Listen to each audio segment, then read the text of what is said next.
So I'm going to try to keep this under 10 minutes, but I'm going to try to get all the information in one video. Yesterday I did an IGTV type video explaining everybody's thoughts and concerns on this treatment center that Trey is in. Well, his teacher called yesterday and said that pretty much the doctor will give me a call, probably Monday, Tuesday, sometime next week, explaining why he decided to go ahead and jump the gun and put him on medication within 2 hours of seeing him and diagnosing him. But until then, I informed them that I will not be putting him on medication. I also informed them that I want to try like a holistic approach, I guess you can say. Maybe change up his diet, maybe do more whole foods than like the sugary artificial stuff. I had stuff on my face. I just washed my car. But you know, do that, and they don't actually focus on the diet exercise portion and the holistic approaches. So she said that she will research that information and kind of give me an idea of what I can do or start out with and try that. And they also want him on about 500 milligrams of omega-3. Well, the thing with that is he can't swallow soft gels or any pills of that. So, sorry. So I looked at gummies, and a lot of the vitamins or supplements that are gummies that he can take are more full of glucose and sugar, so they don't actually help him at all. And so the teacher informed me that they do have, I guess what you can call like smoothie packets. I don't know if you put it in a smoothie or if you put it in like a milk or juice. I don't know. I'd have to research that, but that is an option. And the other thing with the gummies is if I went that route, I would have to find one that's not filled with glucose and sugar. And he would still have to take upwards of like 12 to 20 gummies a day to fulfill that 500 milligrams. And that's just way too much in my opinion. So she said the nurse will give me a call back on that one. Give me more information. And then for the concern that we had of him being in the class full of other children that may throw objects, misbehave in some sort of way, become aggressive and violent. She said that they do focus on the safety of the children, and there is a quiet room, which I think I have discussed before in one of the previous videos, but they do have a quiet room. So the child that is misbehaving or acting out, having outbursts, can be removed from the classroom, put in that quiet room until they are calm.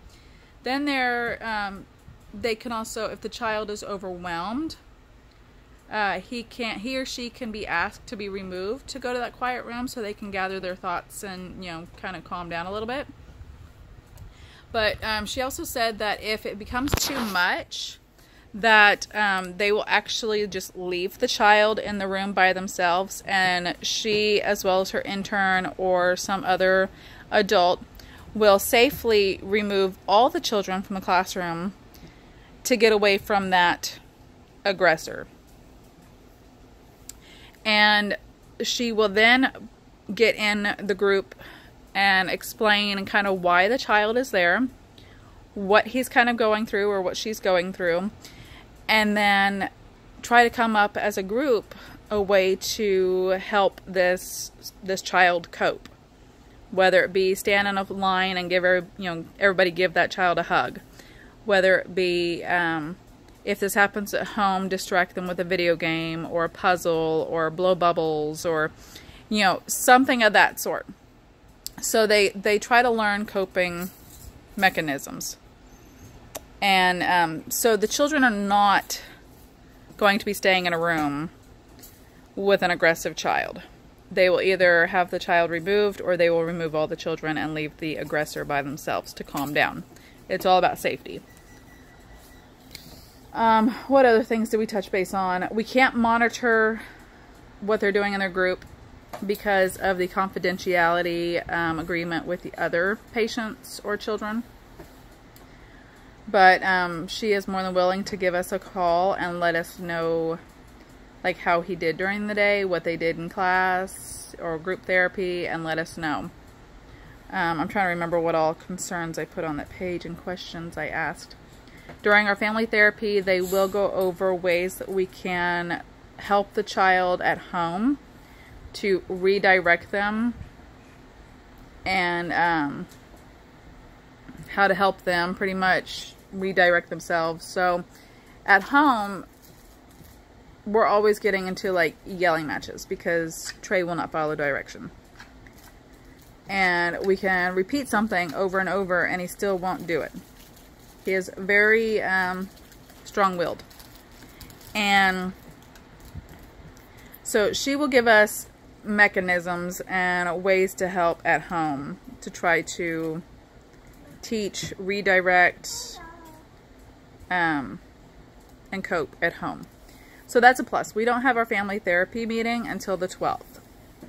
So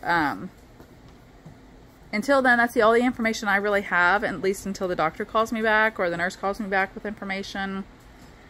So he seems to be enjoying it. He says he likes his new school. So that's a plus. And he's only there for 4 to 6 weeks. And as you can see, I'm still broken out, and I've got a couple other extra breakouts. I did do a mask last night. It seemed to help until I started sweating and getting really hot washing my car. So if you have any tips or tricks on that, let me know, because I'm getting really fed up with these breakouts. It's not that time of the month. It's nowhere near that time of the month. I have no other hormone issues going on right now, so it's not a hormone imbalance. It's not a hormone thing. I think it's just a difference in weather from where I was on vacation to here, and the fact that I have a baby that likes to slobber and then touch my face, which I'm trying to get her out of the habit. But yeah, breakout there, there. I even have a couple here. So just ignore this. It's a disaster. So that's all the information I have right now. If I have anything else, I will definitely update you guys. Until then, have a wonderful weekend.